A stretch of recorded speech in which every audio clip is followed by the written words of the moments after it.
What's happening, guys, and thanks for tuning in to the latest episode of Battlefield Insight, where I'm trying to give a few tips here and there about how to improve your game. And today we're taking a look at movement, and specifically how I move about the map. I was going to touch on some recoil control and things as well, but to be honest with you, movement's probably the more important one right now. And so we're going to cover that in this episode. So we're going to get started now. I've come onto Grow House. Because this is quite a good map to showcase some of the movement, because it's got a lot of objects to traverse between, shall we say. One of the few things, or one of the many things rather, I do is I jump a lot.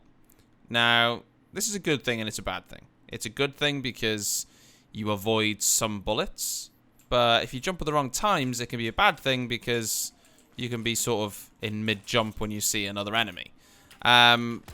However, in Battlefield Hardline, you're not punished as much for this as you were in Battlefield 4, because you can actually, as you can see, if I'm in Hardline and I jump, I can actually still fire a little bit. It's going to be really inaccurate, but I can still fire. So let's just say I was coming up with blood money all the way. I've got it from the vault, or from the money pile, and I was coming up here, and I needed to go to my vault, which is, let's say, on that side of the building over there. What I'm going to do, instead of running like this,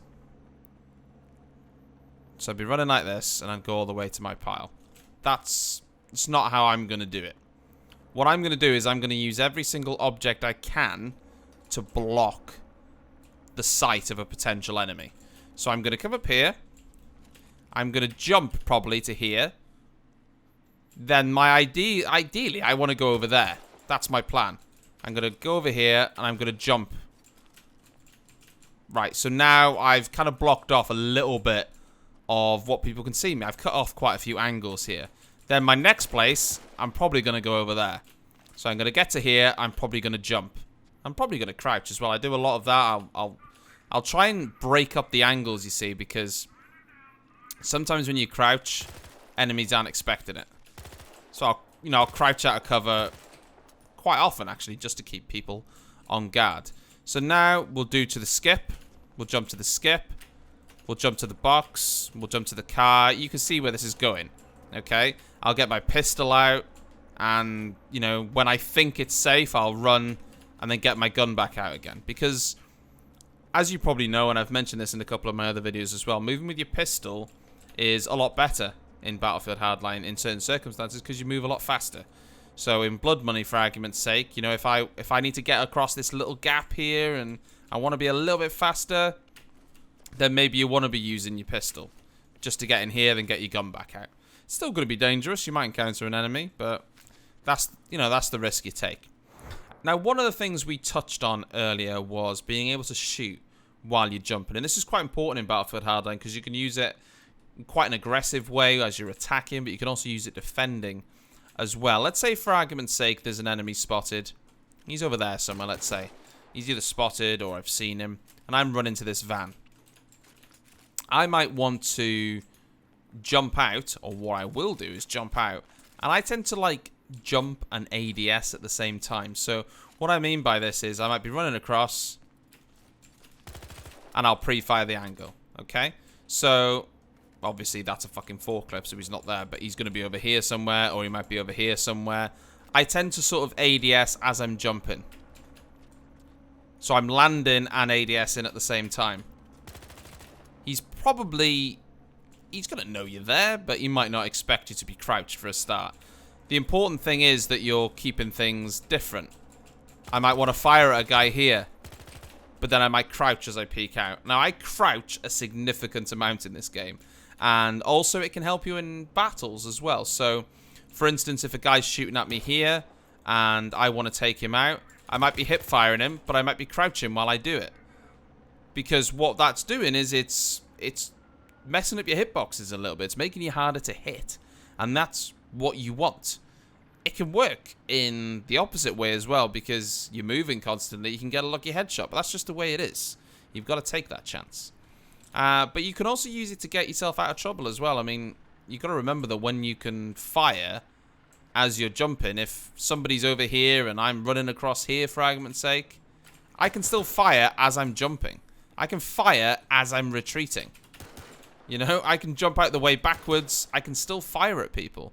And trying to get into the mentality of using everything around you, your surroundings, jumping, and everything. Never take anything for granted, but always just use everything to your disposal.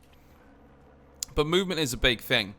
And you'll notice a difference to learning your environment and knowing the routes that you need to take on certain game modes. Like the one that I just explained to you here, knowing which route to take every time. I mean, I change it up, but I know pretty much the route I'm going to take, what cover I can get behind, and how long it's going to take me to get there, sort of thing. I know the kind of route that I'm going to take because I know the map, and that's half the battle. Once you know the map, you can learn little tricks to get between certain pieces of cover, and that just comes with time.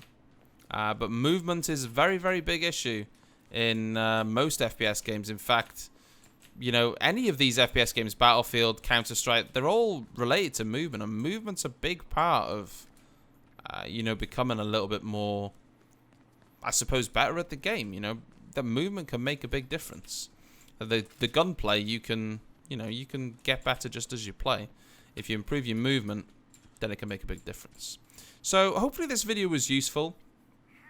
The movement is something that I suppose I just do. I don't really think about it that much. So I've had to kind of break down what I do and why I do it. And, you know, the reasons I started doing it, if that makes sense. Because sometimes I just do it and I don't even realize. It's just something I do. I mean, you know, crouching is just something that's always come naturally to me. And the jumping, it's something we used to do a lot in Battlefield 3. So it's something that's just progressed through the Battlefield games. It's a lot harder to do it successfully in Battlefield 4, though, because of the clunky mechanics. But in Battlefield Hardline, it's a lot better to do again, you know, like it was in Battlefield 3. So hopefully this has been useful to you. And next time we're going to look at something completely different. If there's something that people want to see in the next video, something you think might be useful to you, then, you know, I'll take a majority and I'll try and sort that out. So thanks for tuning in, guys. GTA is coming on Tuesday. Holy bananas. See you then. Bye-bye.